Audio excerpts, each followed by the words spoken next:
You're one, you're two, listen to me, baby. السلام عليكم ورحمة الله وبركاته. maanta waxaan jeclaystaa haddana inaan qiso kale nini wadaago aad iyo aad u xiiso badan. intaana bilaabin waxaan rabaa in sheeko qosol badan aan ka horeysiiyo niga sheekeeyo. waxaa jira laba nin oo saaxiib ah, labadaa nin supermarket bay ka shaqayn jireen.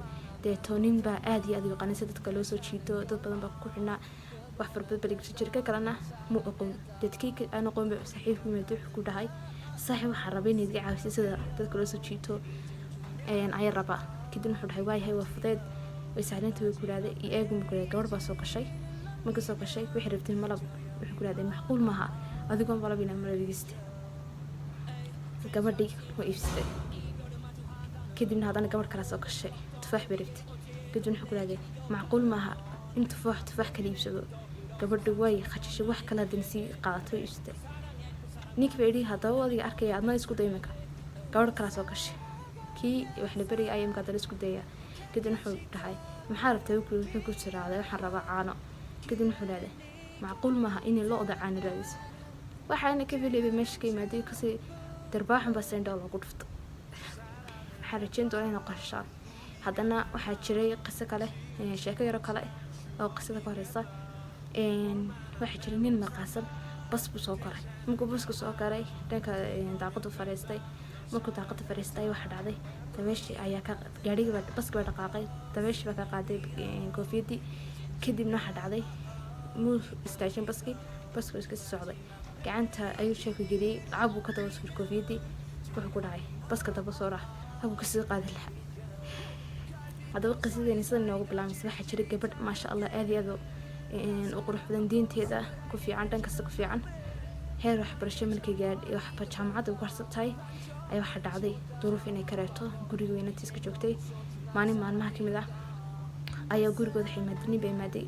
kadibna hooyadii iyo aabaheed wuxuu ku dhahay waxaan rabaa inantiina ayaan rabaa inaan guursado. kadibna way ka yeeleen inantiiba waxaa iyo fikirtayada laga sugay haddana inay aqbasho. kadibna iyadna way fikirtay waxay tiraaday mar haddaad culays hooyaday aabaha ka wado ay duurmana jirto adna iska waafaq aad culays ka khafiifay xaabadda. kadibna iyadna way iska waafaqday inantii sidii way ku aqashay maasha allah guri qasar lagu hooyay.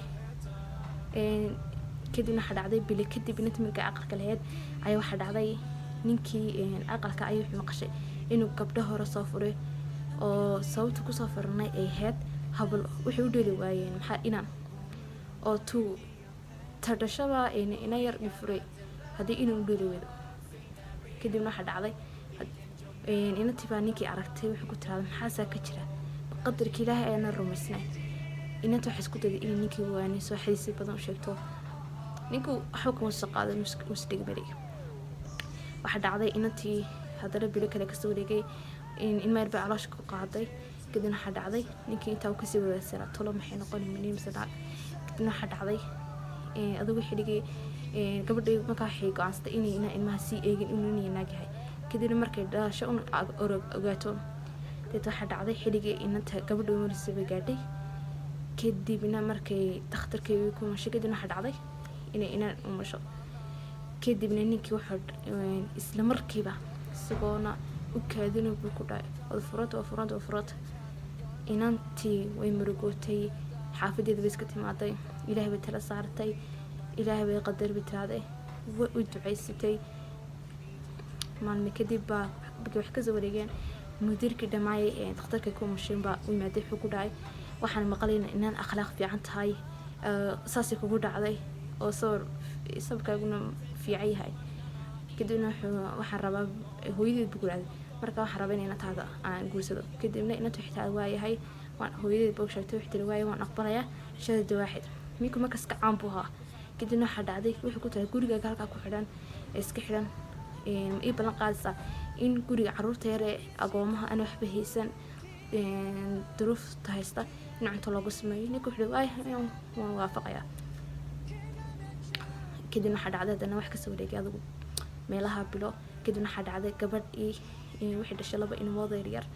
kadibna waxa dhacday maalin maalmaha kamid ah gabadhaba markaa carruurta agoomaha cuntada sameyn jirtay ayaa waxa dhacday idii cuntada sameynayay inanteeda weynaatay jaamacadda dhameysay ayaa waxa dhacday nin ba soo galay oo maxaa radaa duruuf xoog ka muuqato cunto rabo dharkii ka go'een kadibna saas oo buuxtay islaantii oo odagii berigii furay waatan yaabtay maxaastan ku galay ku taraa wakiiraadeen dambiga berigaan iga shaqaystay oo isku sheegtay horta oo siinay oo ka dirxay wuxuu ku dhaaday inkaarta berigii aan iga shaqaystay way saa gashay iyo inkaarihii hablihii kale ee dhashay maxaa radaa in ka nixiyay ayay ugu dhacday saan ay gashay kadibna gabadha way naxday furayso qaado wuxuu ku tiraaday guriga gal inatina wuxuu ku tiraaday aabo ana ku garab taagan mar hadaad toobad keentay marka duruuc sheekada waxa weyn makarasa in ilaahay wuxuu ku dad